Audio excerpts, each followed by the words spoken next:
Hola a todos, mi nombre es Miguel Ritaca, soy médico de emergencias del Hospital Horacio Heller de la ciudad de Neuquén. Pertenezco al comité de la Sociedad Argentina de Emergentología de Vía Aérea con formación en ecografía crítica y ecografía general. Y en esta oportunidad me han convocado para hablar un poco acerca de la correcta posición del tubo endotraqueal una vez que intubamos a nuestro paciente y de la ventilación del mismo. Es un tema un poco largo, lo voy a tratar de hacer lo más corto posible. Aquí les dejo mi email por si quieren contactarse conmigo, les generó alguna duda o compartir alguna experiencia. Muy bien, haciendo un repaso de cómo llegamos hasta acá, allá por el año 1816 no había mucho para confirmar si el tubo estaba correctamente colocado o no. La realidad es que nos valíamos solamente de la semiología y fundamentalmente a través de la auscultación del paciente. Recién en el año 1895, con el advenimiento de la radiología y con equipos que cada vez se fueron haciendo más chicos y portátiles, nos permitió poder confirmar si el tubo estaba en la vía aérea o no, pero no nos permitía una monitorización del paciente, solamente nos decía si el tubo estaba colocado en la vía aérea o no. Recién en el año 95 fue el gran boom con el advenimiento de la capnografía. Tanto fue la revolución en materia de manejo de vía aérea de emergencias que la Sociedad Americana de Emergencia lo incorpora dentro de los algoritmos como un método fiable para la intubación, tanto para los servicios de emergencias como para los servicios de anestesiología. ¿Y qué hay hoy en la actualidad? Lo que aparece hoy en la actualidad como un complemento a la capnografía es la ecografía de la vía aérea, como un método que definitivamente va a terminar desplazando en la actualidad a la radiografía. ¿Y esto por qué es así? En principio porque el ecógrafo no tiene radiación, es decir, exponemos menos a los pacientes a una radiación. Es de fácil accesibilidad y cada vez los ecógrafos son más portátiles a punto tal que podemos encontrarnos con esto, es decir, un médico con un transductor inalámbrico que directamente por vía Bluetooth se conecta a su celular y empieza a hacer ecografía de la vía aérea. Muy bien.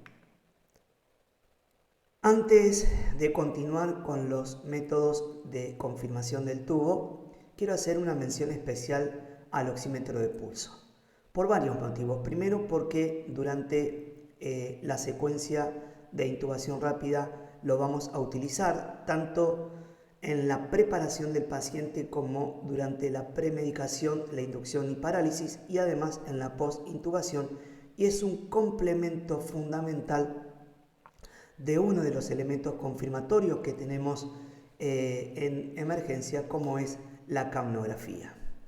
Tan importante es en el manejo de la vía aérea que en la actualidad es considerado el quinto signo vital. Entonces me pareció importante un poco incorporarlo dentro de esta clase. Bueno, ¿qué es el oxímetro de pulso? Bueno, el oxímetro de pulso es un dispositivo que de alguna manera nos permite medir la saturación de oxígeno en el paciente de manera no invasiva y continua. ¿Cómo está constituido el oxímetro de pulso? Bueno, en principio tiene una plaqueta madre con dos iodos que emiten dos tipos de luces. Uno de los iodos emite una luz roja y el otro una luz infrarroja. Todo esto integrada a una plaqueta electrónica con una pantalla de display que nos va a arrojar la información que vamos a estar viendo, una carcasa de plástico que cubre todo el dispositivo, un resorte y por supuesto que todo esto funciona a batería. Entonces, básicamente, ¿cómo funciona esto? Dijimos que tiene un emisor de luz infrarroja y un emisor de luz roja. Y por otro lado, sabemos que la frecuencia por espectro electromagnética a la que trabajan estos dos haces de luces son diferentes. En el caso de la luz roja lo hace a 640 nanómetros, mientras que la luz infrarroja lo hace a 920. Y sabemos que a nivel del pulpejo de los dedos hay circulación periférica, con lo cual al haber circulación, ¿qué vamos a tener? Hemoglobina. Pero particularmente me va a interesar dos tipos de hemoglobina. La oxihemoglobina, que es la hemoglobina oxigenada, y la desoxihemoglobina, que es la hemoglobina reducida. ¿Por qué? Porque cada una de estas hemoglobinas van a absorber la luz en distintas frecuencias. Así, en el caso de la oxihemoglobina, absorbe luz infrarroja, con lo cual la frecuencia es distinta, y en el caso de la desoxihemoglobina va a absorber luz roja.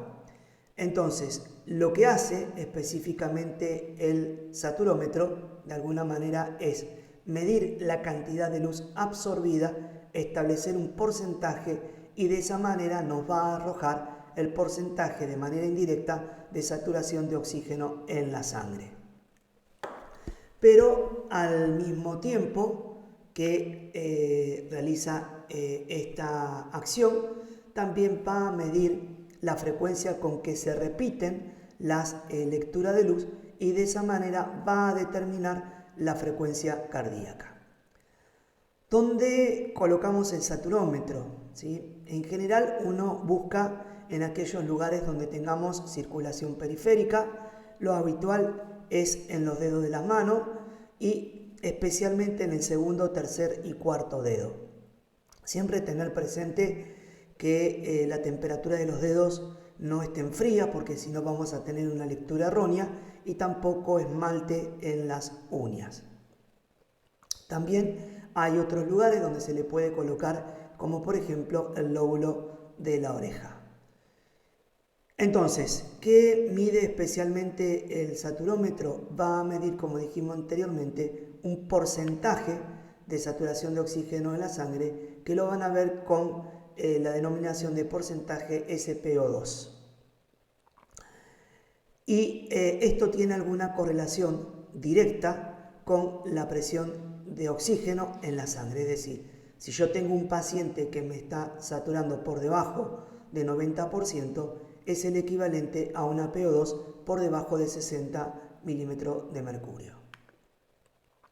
Por supuesto que como todo método hay algunos condicionantes. Si yo tengo un paciente con frialdad de las extremidades, por ejemplo, un paciente con disección de aorta o un paciente que tiene un shock hipovolémico, la lectura del saturómetro va a ser errónea.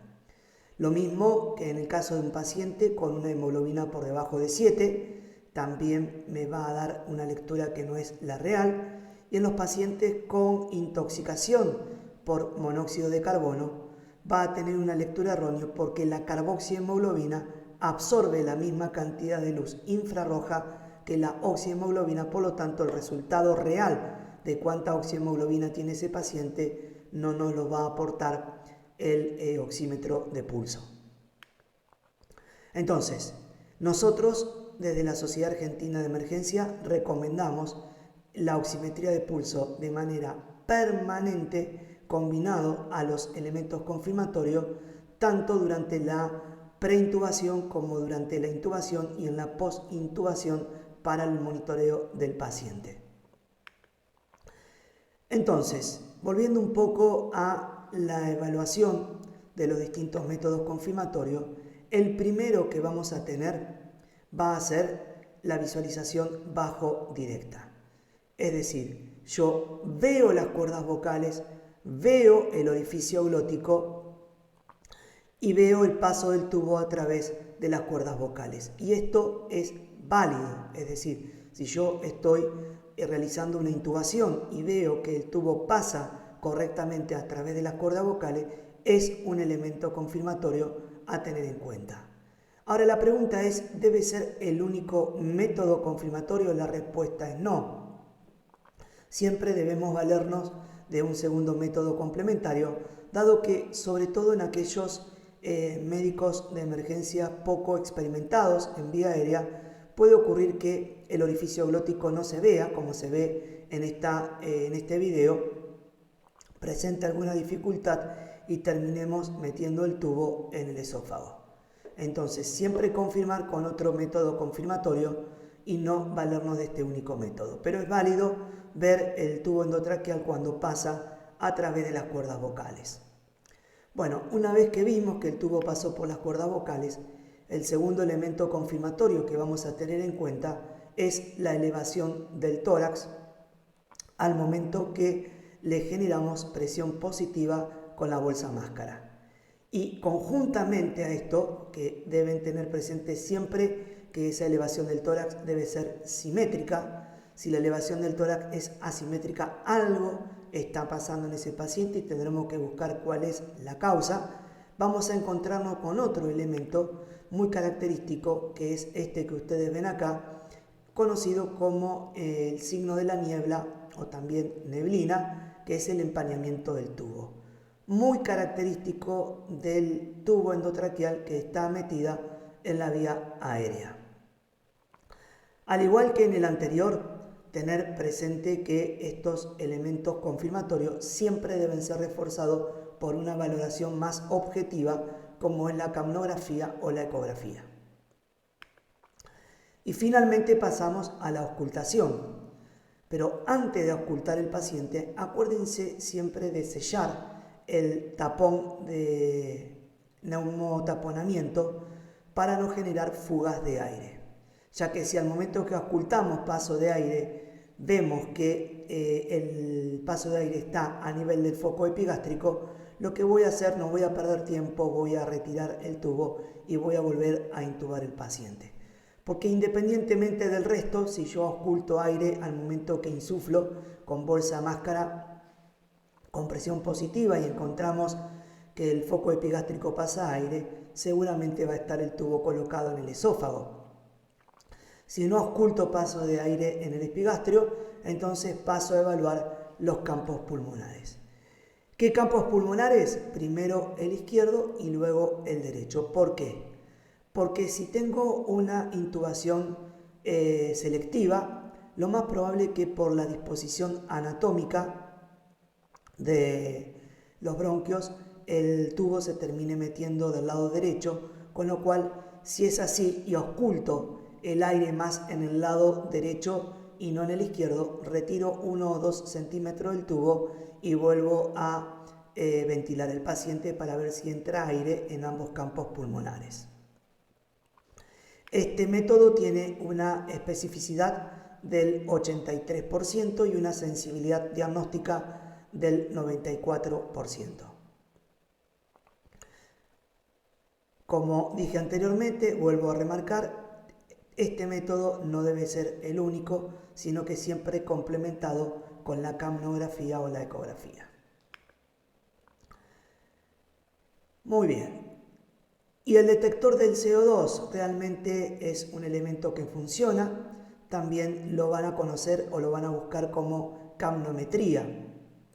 ¿Y cómo funciona este dispositivo? Este dispositivo va conectado directamente al tubo endotraqueal y de ahí a la manguera del respirador o a la bolsa ambú o bolsa máscara al momento que generamos presión positiva.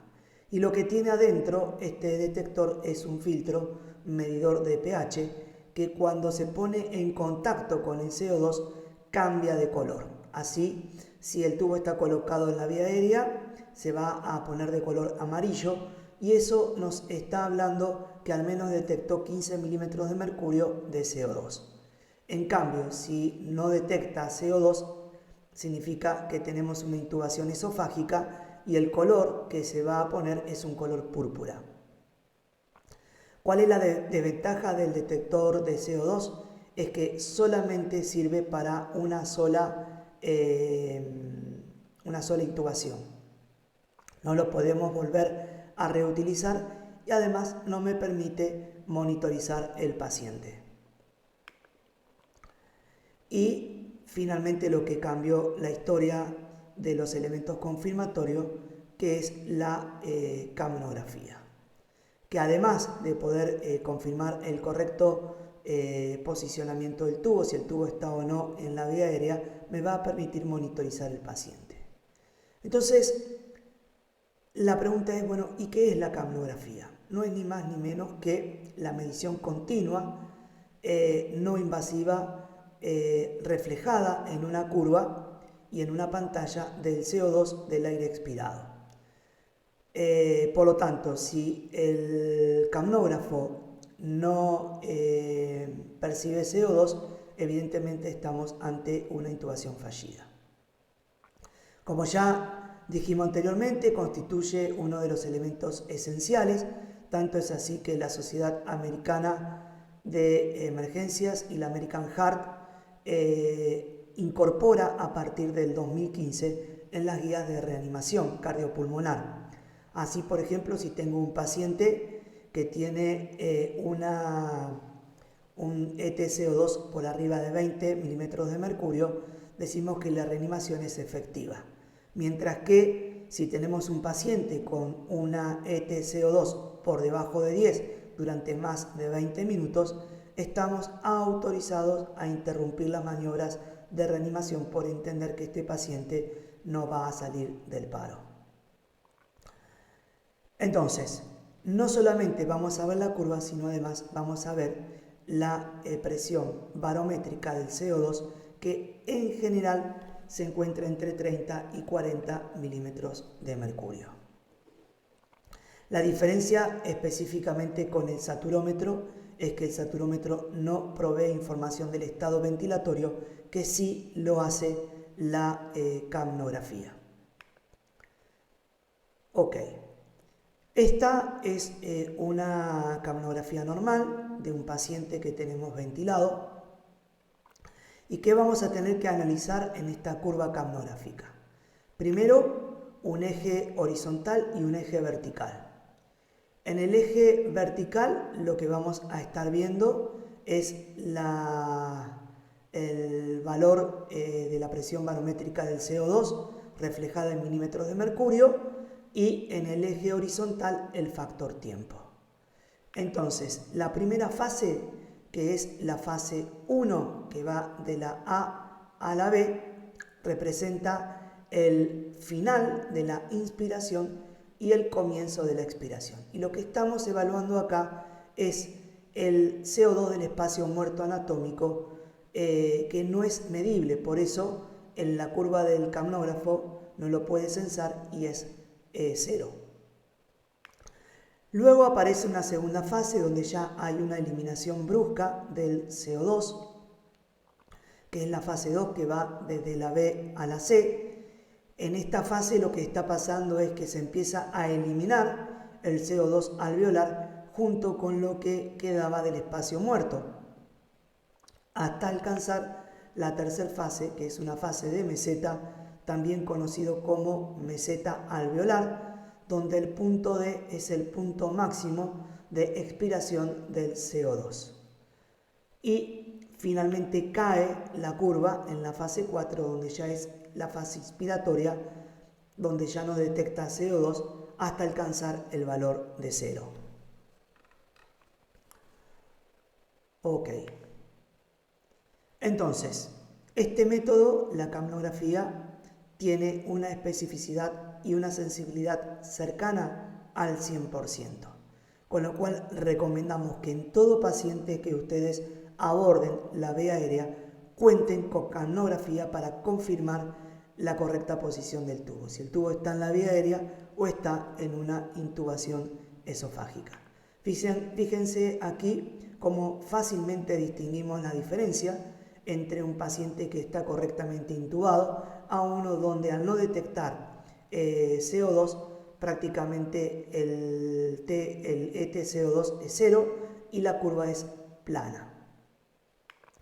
Pero además hay ciertos patrones que podemos identificar con el capnógrafo a la hora de tener que monitorizar nuestro paciente. Así, por ejemplo, el capnógrafo nos va a dar un patrón de curva si está hipoventilando o si el paciente está obstruido por alguna secreción, y esto es importante entonces en el monitoreo del paciente. Uno de los errores que podemos cometer cuando intubamos al paciente es una intubación selectiva, es decir, metimos el tubo un poquito más de lo que tenemos que meter y entonces está ventilando nada más que un pulmón. Eso va a llevar a una disminución de la ETCO2, que se va a asplamar el monitor con este tipo de curva. Si el paciente se extuba por algún motivo o si el respirador deja de funcionar, va a reemplazar esta curva normal por esta onda en serrucho. Un paciente que lo estamos ventilando con bolsa máscara y que no sellamos correctamente el tubo por el balón de neumotaponamiento y tiene fuga de aire, vamos a ver cómo la onda va a ir modificándose e ir bajando en cuanto a la presión al eje vertical, obteniendo este tipo de curvas.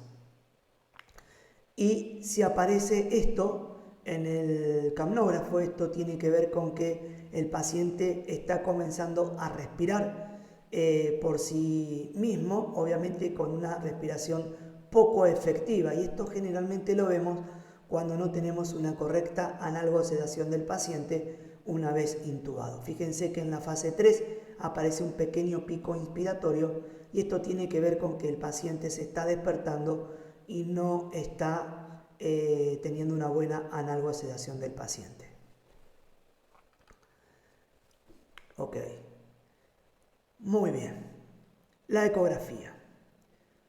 Bueno, el papel de la ecografía en los departamentos de emergencia ha modificado rotundamente nuestro manejo, a punto tal que a mí me gusta definirlo como mi segundo estetoscopio en la guardia, porque no solo se va a limitar a la evaluación del FAS, como había sido constituido originalmente, sino que fue cambiando a lo largo del tiempo por el IFAS o FAS extendido, y en la actualidad lo utilizamos como el ABCD FAS, es decir, voy a poder evaluar a través del ecógrafo el estado hemodinámico de mi paciente. Además de poder realizar procedimientos invasivos quirúrgicos, por ejemplo, una cricotiloidectomía de emergencia bajo vía ecográfica es mucho más segura. Y evaluar, por supuesto, como vamos a ver ahora, la vía aérea. ¿Y por qué podemos evaluar la vía aérea si hay aire en la vía aérea y decimos que el ecógrafo antiguamente no podía valorar justamente la vía aérea? Porque la evaluación de la ecografía en vía aérea está basada específicamente en artefactos, es decir, en imágenes fantasma que genera el ecógrafo, y la interpretación de esos artefactos es lo que me va a permitir hacer diagnósticos en vía aérea. Si ustedes conocen su ecógrafo, yo les recomiendo que lo seteen en el modo pulmonar, porque ¿qué hace en ese caso el ecógrafo? Lo que hace justamente es quitarle la mayor cantidad de filtros posible para que les quede la mayor cantidad de artefactos y de esa manera mejorar la ecografía de las vías aéreas. Si ustedes no conocen su ecógrafo o no saben cómo cambiar el seteo del ecógrafo, lo dejan como viene de fábrica, que por lo general es el seteo abdominal, que también van a poder hacer ecografía de las vías aéreas. A la hora de utilizar el ecógrafo en vía aérea, yo les recomiendo que utilicen dos tipos de transductores: un transductor convex, también lo van a encontrar como un transductor de 3,5 MHz o de baja frecuencia, y un transductor lineal o de alta frecuencia que trabaja a una frecuencia de 7,5 MHz. Si tienen los dos y tienen que realizar una ecografía de la vía aérea, yo les recomiendo que utilicen el transductor de 7,5 MHz porque van a tener mejor poder de resolución, es decir, van a poder ver mejor la imagen por tratarse de estructuras superficiales como es la tráquea o la pleura, por ejemplo. O ver, por ejemplo, la intubación al momento de realizarla. Si no tienen un transductor lineal, pueden igualmente utilizar el transductor convex. Yo por lo general el transductor convex lo utilizo para ver estructuras más profundas, por ejemplo, evaluar un hígado, una vesícula, un derrame pleural, etc. Entonces, intubamos el paciente, vamos a intubar el paciente y vamos a ver si la intubación es exitosa o no a través de la ecografía. Por supuesto que si ustedes tienen un cuello normal no van a tener problema para poder intubar a un paciente, pero si no lo tienen, aquí es donde realmente es un complemento fantástico la ecografía en el departamento de emergencia. Lo primero que vamos a hacer es apoyar el transductor, tal como lo indica la imagen, en un corte transversal, ¿sí? Yo estoy cortando el cuello en la manera que se ve la imagen. Y nos vamos a encontrar con esto, entonces lo primero que tienen que hacer es orientarse. Todo lo que está por arriba va a ser anterior, todo lo que está por debajo es posterior, todo lo que está a la derecha del paciente es derecho y todo lo que está a la izquierda del paciente es izquierdo. Entonces, lo primero que les va a llamar la atención es esa imagen negra. Nosotros en ecografía decimos que es anecoica, con, fíjense en detalle, una pequeña línea blanca, hiperecogénica le decimos nosotros, con refuerzo posterior. Y esto claramente es la tráquea, ¿sí? ¿Por qué se ve la tráquea? Porque cuando el sonido atraviesa las distintas interfaces, va a generar en el rebote una sombra acústica conocida, un artefacto que se llama sombra acústica posterior. Por arriba de la tráquea nos encontramos con la piel y el tejido celular subcutáneo, por debajo ambos músculos esternocleidomastoideo, por debajo de los músculos esternocleidomastoideo está la glándula tiroides con el istmo y ambos lóbulos, derecho e izquierdo, y pegadito a la tráquea esta imagen semilunar que no tiene sombra acústica, imagen hipoecoica, que es el esófago, que es esencial que ustedes lo encuentren porque va a ser mi punto de referencia a la hora de tener que intubar el paciente. Ya vamos a ver luego. Y a ambos lados me encuentro con los vasos carotídeos.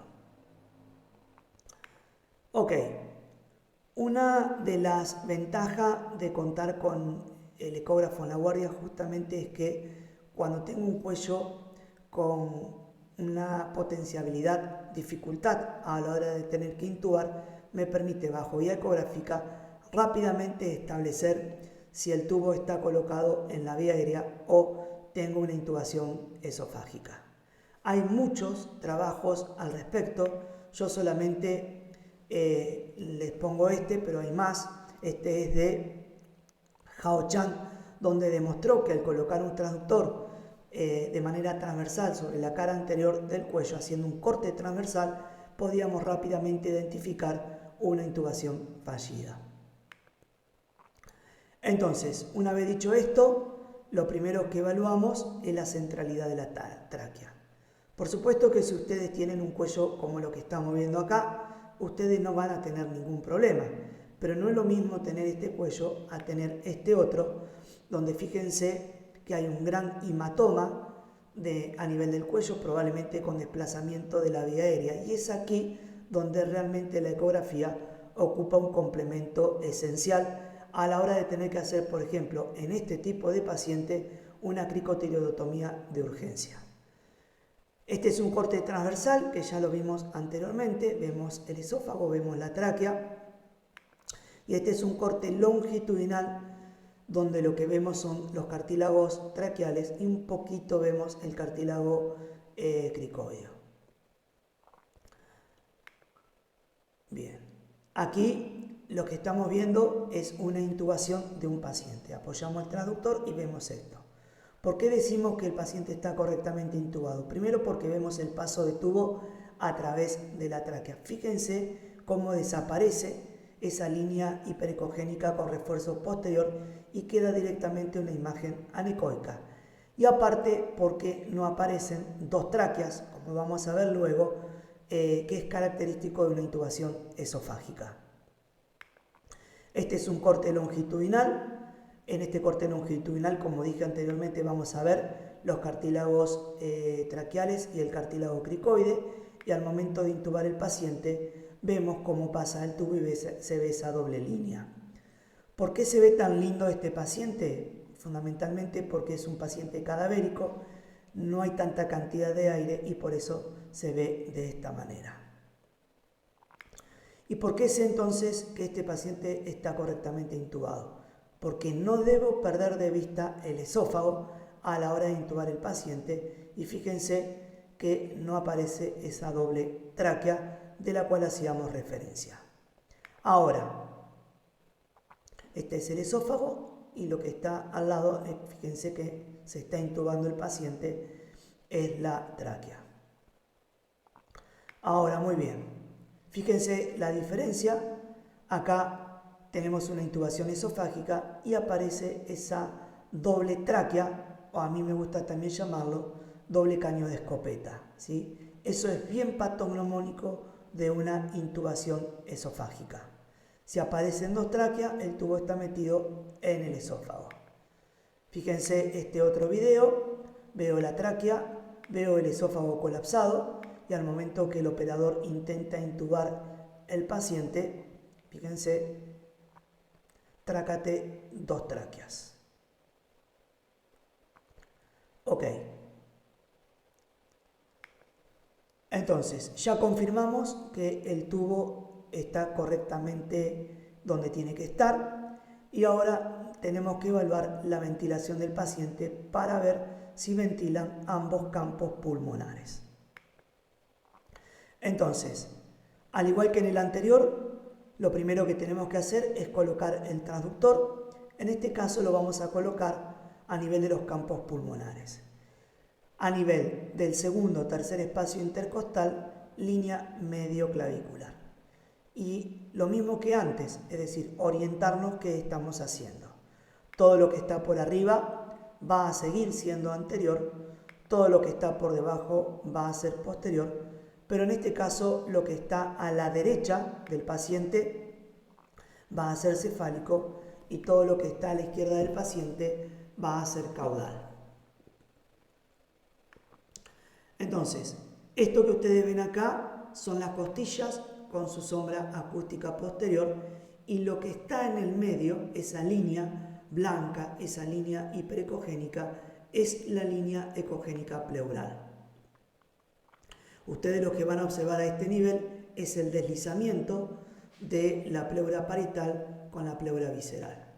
A ambos lados de la costilla están las masas musculares y entonces tienen que ver esto, ¿sí? Esto que ustedes ven acá que se mueve, ¿sí?, es justamente el deslizamiento de la pleura parietal con la pleura visceral, y esto es lo que van a ver. Si ustedes esto lo ven en ambos campos pulmonares, el paciente está bien ventilado y me quedo tranquilo. Y esto se conoce como sliding pulmonar. Esto es exactamente lo mismo, pero la idea era mostrarles cómo se ve cuando utilizo un traductor convex. El anterior estaba hecho con un traductor lineal. Fíjense que igualmente se pueden ver ambas costillas, se puede ver la pleura y se ve, por supuesto, el deslizamiento, el sliding pulmonar. Pulmón derecho, pulmón izquierdo. Y lo otro que tienen que observar es la aparición de las líneas A. Las líneas A es otro de los artefactos que genera el ecógrafo al momento que el sonido atraviesa las distintas interfaces y rebota y vuelve esa información al ecógrafo y genera como una imagen en espejo, Eso se llama una reverberación, donde de manera equidistante va a ir espejando la línea ecogénica pleural. Si ustedes ven la aparición de las líneas A, ven costilla, costilla, línea ecogénica pleural, ustedes están en el pulmón evaluando la ventilación.